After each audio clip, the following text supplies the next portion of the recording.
Fund থেকে আপনাদের খাওয়া দাওয়ার ব্যবস্থা করা হয়েছে। এই অর্থটি দলের নেতাকর্মীদের চাঁদার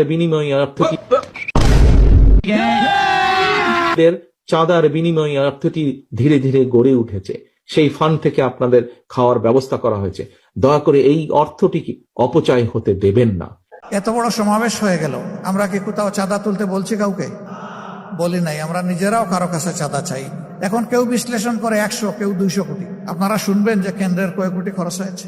অবশ্যই এরকম হিসাবে আপনাদের শোনার অধিকার আছে।